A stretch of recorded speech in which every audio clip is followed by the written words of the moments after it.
4 నిమిషాలు అయింది కదా. ఇప్పుడు రెడ్ చిల్లీ పౌడర్ వేసుకుందాము. బీరకాయ రొయ్యల కాంబినేషన్ కర్రీ రెడీ అయిపోయిందండి. తప్పకుండా ఈ కాంబినేషన్లో ఒకసారి ట్రై చేయండి. ఈ వీడియో నచ్చితే లైక్ చేయండి, అలాగే మీ ఫ్రెండ్స్కి కూడా షేర్ చేయండి. అందరికీ హాయ్ అండి, వెల్కమ్ టు కావ్యశ్రీ కిచెన్. ఈరోజు మనము బీరకాయను ఎండు రొయ్యలు కలిపి కాంబినేషన్తో కర్రీ ఎలా ప్రిపేర్ చేయాలో చూపిస్తాను. మనం బీరకాయ చిక్కు తీసుకొని ఫస్ట్ ఇలా కట్ చేసుకుందాము. కొంచెం చిక్కున్నా పర్లేదులేండి, అసలు ముదరకుండా లేతకాయ అయితే నీరు అనేది ఉండిద్ది కాబట్టి ఈజీగా మగ్గిపోయిద్ది.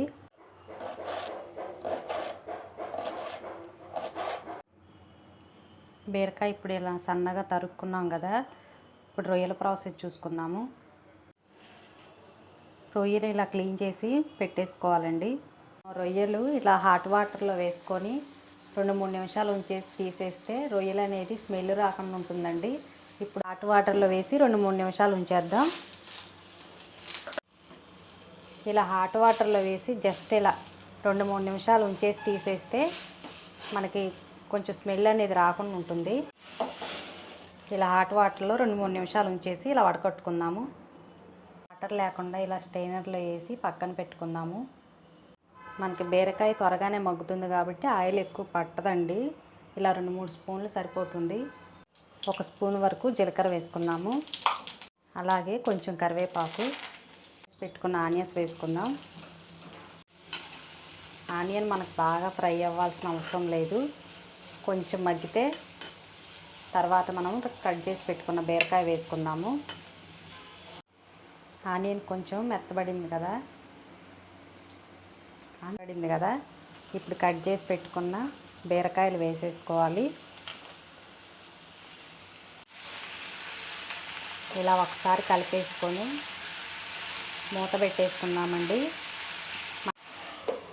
ఇలా మూత పెట్టేసుకొని 5-6 నిమిషాలు లో ఫ్లేమ్లో పెట్టేసుకుంటే మనకి బీరకాయలో ఉండే వాటర్తోనే బీరకాయ అనేది దగ్గర పడుతుంది. చాలామంది ఎండు రొయ్యలు టమాటా కానీ దోసకాయ కానీ వేసి చేస్తారు కదా, అలా కాకుండా ఇలా బీరకాయతో కూడా ఒకసారి ట్రై చేయండి. మనం తీసుకున్న 1/2 కేజీ బీరకాయకి ఎండు రొయ్యలకి ఈ వెల్లుల్లిపాయలు సరిపోతాయి.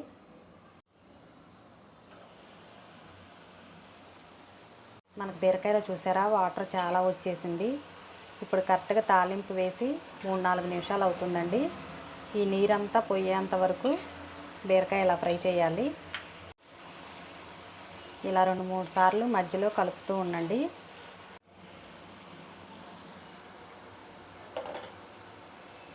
ఇప్పుడు రొయ్యలు వేసుకుందాము.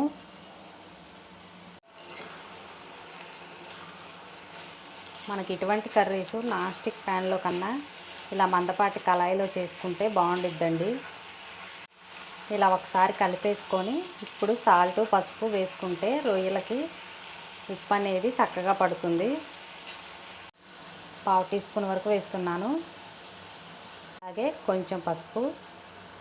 బీరకాయ కిందాక సాల్ట్ వేసుకోలేదు కదా, ఇప్పుడు వేసుకుంటే బీరకాయకి రొయ్యలకి రెండింటికి పడుతుందన్నమాట.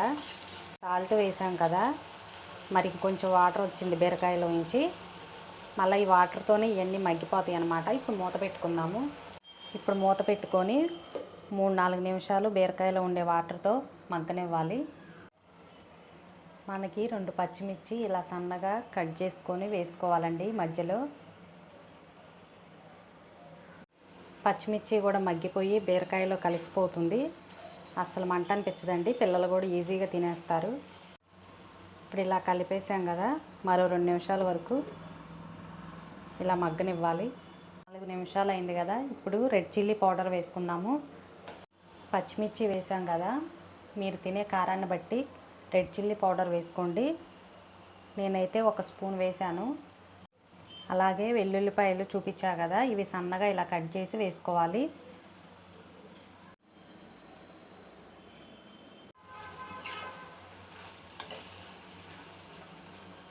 అల్లం అవసరం ఉండదండి, ఇలా వెల్లుల్లిపాయలే వేసుకోవాలి. ఇలా వెల్లుల్లిపాయలు, కారం అన్నీ వేసుకొని మరో 2 నిమిషాల వరకు మూత పెట్టుకుంటే మనకి రొయ్యల్లోకి కారం ఉప్పు అనేది పడుతుందన్నమాట. బీరకాయ భలే మెత్తగా ఉడికిపోయింది, కలర్ కూడా చేంజ్ అవ్వలేదు. ఇప్పుడు 2-3 నిమిషాలు అయింది కదా, చూద్దాము. మనం బీరకాయ కట్ చేసి రెడీగా పెట్టుకుంటే కరెక్ట్గా 15 నిమిషాల్లో ఈ కర్రీ రెడీ అయిపోతుందండి. సాల్ట్ చెక్ చేసుకొని అవసరం అనుకుంటే ఇంకొంచెం వేసుకోండి పైన. నాకైతే కొంచెం పడుతుందండి, వేస్తున్నాను. కారం కొంచెం వేసాను, కారం అయితే కరెక్ట్గా సరిపోయిందండి.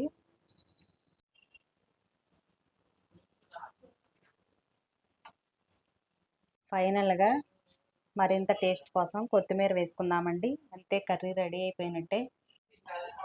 అంతేనండి, బీరకాయ ఎండు రొయ్యల కర్రీ రెడీ అయిపోయింది. టేస్ట్ మాత్రం చాలా బాగుంది, స్మెల్ కూడా అదిరిపోతుందండి. ఎప్పుడు చేసుకునేటట్టు కాకుండా ఇలా బీరకాయ కాంబినేషన్తో ఒకసారి ట్రై చేయండి.